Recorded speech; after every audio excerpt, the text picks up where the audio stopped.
po tayo nitong dumating na parcel. Actually, dalawa lang naman ito, pero medyo malalaki. So, tingnan natin kung ano yung mga in-order ni Mr. Mahilig kasi yan mag-order eh. Talo pa ako niya. What?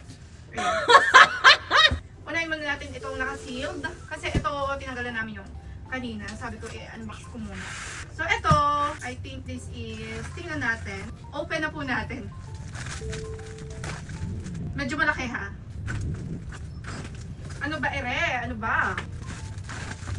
Medyo makapalang box.